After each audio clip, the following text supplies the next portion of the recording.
तो जी दोस्तों, कैसे रहे आपके प्रीवियस स्टेप्स? आपने प्रैक्टिस किए, कुछ लर्न किया उसमें से? अगर आपने कर लिया है तो आइए देखते हैं कि उससे आगे क्रिएट ऐड किस तरीके से करनी है। तो आइए वापस चलते हैं फेसबुक एड मैनेजर के अंदर। उन स्टेप्स के बाद क्रिएट ऐड का बड़ा डिटेल स्टेप फेसबुक आपसे पूछेगा और आपको प्रोवाइड करेगा। यहाँ आप अपनी एड्स क्रिएट करेंगे जिसके अंदर डिफरेंट ऑप्शंस फेसबुक आपको देता है। तो हम सबसे पहले स्टार्ट करते हैं आइडेंटिटी के इस पोर्शन से। तो यहाँ आपने देखना है कि कौन से फेसबुक पेज से आपने इन एड्स को रिलेट करना है। तो यहाँ हम सबसे पहले क्लिक करेंगे और सिलेक्ट करेंगे यासे की दुकान। उसके बाद नीचे अगर हम देखें तो इंस्टाग्राम अकाउंट के बारे में फेसबुक हमसे यहाँ पूछ रहा है। इसकी रीज़न ये है कि Instagram is also owned by Facebook now. तो फेसबुक अक्सर आपसे पूछता है कि क्या ये एड्स आपने इंस्टाग्राम पे भी रन करनी है। आगे चल के हम डेडिकेटेड सेशन इंस्टाग्राम के ऊपर करेंगे और मैं आपको बताऊंगा कि इंस्टाग्राम को आप एड्स के लिए कैसे यूज़ कर सकते हैं। तो अभी इस ऑप्शन को हम ऐसे ही छोड़ते हैं। नीचे आता है फॉर्मेट का पोर्शन, जो बड़ा इंपॉर्टेंट पोर्शन है। यहाँ आपको फेसबुक 4 डिफरेंट किस्म की ऑप्शंस देता है अपनी एड्स को रन करने के लिए। पहली ऑप्शन है क्राउजल एड्स। क्राउजल एड्स वो एड्स होती हैं जिसमें 3-4 डिफरेंट किस्म की एड्स या 3-4 एड्स एक ही जगह पे अपीयर हो रही होती हैं और आप एरो की मदद से स्क्रॉल राइट और स्क्रॉल लेफ्ट कर रहे होते हैं। क्राउजल एड के बाद दूसरी टाइप एड्स हैं सिंगल इमेज, जो अक्सर फेसबुक पे आप देखते हैं। एक ही इमेज होता है और उसके ऊपर और नीचे टेक्स्ट लिखा हुआ होता है। फिर हमारे पास आती हैं सिंगल वीडियो, जिसके अंदर वीडियो एड्स आप फेसबुक पे पोस्ट करते हैं। और फिर है स्लाइड शो। स्लाइड शो और कैराउजल के अंदर फ़र्क ये है कि स्लाइड शो के अंदर ऑटोमेटिक पिक्चर्स चेंज हो रही होती हैं, जबकि कैराउजल के अंदर आपको पिक्चर्स एरो की मदद से चेंज करनी होती हैं। यहाँ हम सिंगल इमेज ऐड पे क्लिक करेंगे और स्क्रॉल डाउन करके देखते हैं। और जब आप स्क्रॉल डाउन करते हैं तो फेसबुक हमसे सबसे पहले इमेज मांगता है कि आप इस ऐड का इमेज क्या रखना चाहते हैं। बाय डिफ़ॉल्ट जो यासे की दुकान की कवर फोटो है वो यहाँ एज एन इमेज सेलेक्ट हुई हुई है, लेकिन मैं चाहता हूँ कि मैं यहाँ नया इमेज सेलेक्ट करूँ। तो मैं या तो ब्राउज लाइब्रेरी कर सकता हूँ या ऐड न्यू इमेज के इस बटन पे क्लिक कर सकता हूँ, या फ्री स्टॉक इमेजेस, जो फ्री इमेजेस फेसबुक हमें प्रोवाइड करता है, उनको भी अपनी ऐड के अंदर ऐड कर सकता हूँ या एम्बेड कर सकता हूँ। तो मैं यहाँ फ्री स्टॉक इमेजेस पे क्लिक करूँगा और देखूंगा कि फेसबुक मुझे कौन कौन सी ऑप्शंस देता है। अब अगर आप यहाँ गौर करें तो यहाँ ज्यादातर कपड़ों के रिलेटेड इमेजेस नजर आ रहे हैं। ये सारे वो इमेजेस हैं जो बिल्कुल फ्री फेसबुक आपको प्रोवाइड कर रहा है, जो आप अपनी ऐड में यूज कर सकते हैं। लेकिन मेरा आपसे क्वेश्चन है, फेसबुक को यहाँ कैसे पता लगा कि मैं कपड़ों ही के रिलेटेड इमेज अपनी ऐड में यूज करूंगा? इसका आंसर क्या है? सोचिए कि कैसे पता लगा फेसबुक को, और सेशन के एंड के अंदर मैं आपको इसका आंसर बताऊंगा। इनमें से एक पिक्चर को सिलेक्ट करें। पिक्चर को सिलेक्ट करने के बाद कंफर्म के इस नीले बटन पर क्लिक कीजिए और ये पिक्चर यहाँ अपीयर हो जाएगी। यहाँ एक चीज़ याद रखिए कि जो पहले कवर फोटो एडिट है उसको डिलीट करना मत भूलिए। जब आप इसको डिलीट करेंगे तो सिर्फ अब एक ही पिक्चर अपीयर होगी जो आपने अभी रिसेंटली सेलेक्ट की है।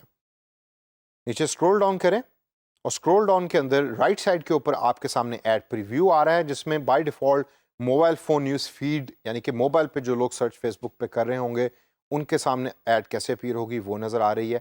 आप इसको चेंज भी कर सकते हैं, लेकिन हम इसको ऐसे ही छोड़ेंगे अभी फ़िलहाल। और लेफ्ट साइड के ऊपर टेक्स्ट नज़र आ रहा है, आप यहाँ ऐड के ऊपर जो अपीयर होता है टेक्स्ट, उसको चेंज कर सकते हैं। करंटली यहाँ वॉचिंग PSL लिखा हुआ है, इसको हम चेंज करेंगे और हम लिखेंगे सेल 25% और एंटर बाय नाउ।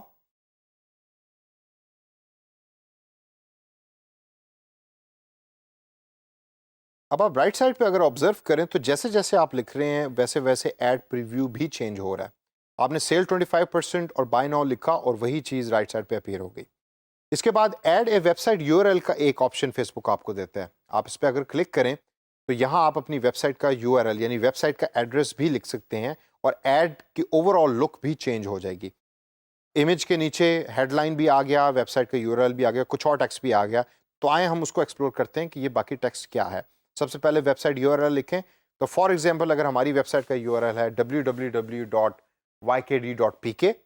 तो मैं ये यहाँ लिखूंगा और साथ साथ राइट साइड पे ऑब्जर्व करते रहें कि आपका वेबसाइट एड्रेस अपडेट हो जाएगा ऐड के ऊपर। उसके बाद नीचे डिस्प्ले लिंक को एज इट इज़ छोड़ दें। डिस्प्ले लिंक अगर आप अपने वेबसाइट एड्रेस को बड़ा करके दिखाना चाहते हैं हेडलाइन की जगह के ऊपर, तो ये यहाँ आप लिख दें। मुझे ये ऑप्शन को इतनी पर्सनली पसंद नहीं, क्योंकि मैं चाहता हूँ कि हेडलाइन ज़्यादा इम्पैक्ट क्रिएट करती है एक एडवर्टाइजमेंट पे। तो मैं हेडलाइन के अंदर लिखूंगा बाय नाउ और आप ऑब्जर्व करें कि जिधर मेरा वेबसाइट एड्रेस लिखा हुआ था ब्लैक बोल्ड में, अब वहाँ बाय नाउ लिखा हुआ आ गया। इसके बाद नीचे न्यूज़ फीड लिंक डिस्क्रिप्शन की ऑप्शन फेसबुक आपको देता है। ये ऑप्शन अक्सर यूज़ होती है कीवर्ड सर्च के अंदर और सोशल मीडिया ऑप्टिमाइजेशन के अंदर। यहाँ आप बाय नाउ के नीचे अगर कुछ टेक्स्ट लिखना चाहते हैं तो वो भी आप लिख सकते हैं। मैं यहाँ लिखना चाहता हूँ बेस्ट क्वालिटी क्लोथ्स। अब आप देखिए कि जैसे जैसे मैं लिख रहा हूँ तो राइट साइड के ऊपर वो चीज़ अपडेट हो रही है और बाय नाउ के नीचे वो लिखा हुआ आएगा। इसके बाद दोस्तों गौर से देखिए CTA यानी कॉल टू एक्शन बटन। ये बड़ा इंपॉर्टेंट बटन है जिसके बारे में हम पहले भी पढ़ चुके हैं। यहाँ आपने वो वाला बटन सेलेक्ट करना है, वो वाला एक्शन सेलेक्ट करना है कि जो आप लोगों से करवाना चाहते हैं। मैं चाहता हूं कि लोग इस ऐड को देख के कांटेक्ट करें मुझे, तो मैं उन ऑप्शंस पे क्लिक करूंगा और देखूंगा कि क्या कांटेक्ट अस या मैसेज अस की कोई ऑप्शन फेसबुक मुझे देता है कॉल टू एक्शन बटन के अंदर। कांटेक्ट अस पे क्लिक करें और अब एक बटन अपीयर हो जाएगा आपकी ऐड पे जिसके ऊपर लोग क्लिक कर सकते हैं और आपको मैसेज दे सकते हैं या मैसेज पहुंचा सकते हैं आप तक। इस पूरी ऐड के ऊपर दो चीज़ें बहुत इंपॉर्टेंट है। नंबर 1, आपके पेज का नाम जो लेफ्ट साइड टॉप पे अपीयर हो रहा है और उसके नीचे स्पॉन्सर्ड अपीयर हो रहा है। नंबर 2, फेसबुक लाइक का निशान जो अक्सर लोग यूज़ करेंगे आपके पेज को लाइक करने के लिए। और number 3, call to action button जो सबसे नीचे बॉटम में अपीयर हो रहा है जिधर करंटली हमने कॉन्टैक्ट अस के बटन को सिलेक्ट किया। इन डिटेल्स को एंटर करने के बाद कंफर्म के इस हरे बटन के ऊपर क्लिक कीजिए। अब फेसबुक ने वो सारी इंफॉर्मेशन सेव कर ली है और अब यहाँ आपसे आपकी पेमेंट डिटेल्स मांग रहा है। ये पेमेंट बॉक्स यहाँ इस वजह से अपीयर हो रहा है क्योंकि मैंने अभी तक इस फेसबुक अकाउंट के अंदर कोई पेमेंट डिटेल्स एंटर नहीं की। लेकिन हो सकता है कि जो आपका फेसबुक एडवर्ट्स का अकाउंट है उसके अंदर चूंकि आप पेमेंट डिटेल्स एंटर कर चुके हैं तो ये बॉक्स आपके सामने अपीयर ना हो। इस सब को करने के बाद आपकी एक नई कैंपेन क्रिएट हो चुकी है कि जो आप लाइव कर सकते हैं और उसको चला सकते हैं अपने फेसबुक पेज के ऊपर। तो दोस्तों सेशन ख़त्म करने से पहले पॉजिंग और रिज्यूमिंग कैसे होती है आइए उस पर थोड़ी सी नज़र डालते हैं। जब आप अपनी मेन होम स्क्रीन पे जाएंगे एड मैनेजर के अंदर तो वहाँ आप देखेंगे कि आपकी डिफरेंट कैंपेन्स नज़र आ रही हैं। कैंपेन के साथ एक स्विच नुमा बटन आपको नज़र आएगा। इस टाइम ये पर्टिकुलर एड जो हाईलाइटेड है ये इनएक्टिव है। मैं इसको दोबारा रिज्यूम करना चाहता हूँ यानी कि एक्टिव करना चाहता हूँ तो मैं इस बटन को ऑन करूँगा या इस स्विच को ऑन करूँगा। तो आप गौर कीजिए राइट कॉर्नर टॉप के अंदर आपको एक बार नज़र आ रही है जो प्रोग्रेस बार है, पब्लिशिंग बार। जब ये पब्लिशिंग कंप्लीट हो जाएगी तो नीचे बॉटम में आपको हरे कलर का लिखा हुआ नज़र आ जाएगा पब्लिशिंग वॉज सक्सेसफुल। इसका मतलब ये है कि आपने अपनी इनएक्टिव ऐड को दोबारा रिज्यूम कर दिया। इसी तरीके से जब आपने किसी ऐड को दोबारा इनएक्टिव करना है तो उस स्विच को दोबारा प्रेस कीजिए और वो ऐड इनएक्टिव हो जाएगी। तो दोस्तों इस सेशन के अंदर हमने देखा कि एक नई कैंपेन एडवर्ट्स के थ्रू किस तरीके से बनानी है, उसको पॉजिंग और रिज्यूमिंग के फंक्शन को कैसे यूज़ करना है। इसको प्रैक्टिस कीजिए और बड़े अच्छे तरीके से प्रैक्टिस कीजिए क्योंकि फ्रीलांसिंग के काम के अंदर ये जॉब आप अक्सर कर रहे होंगे।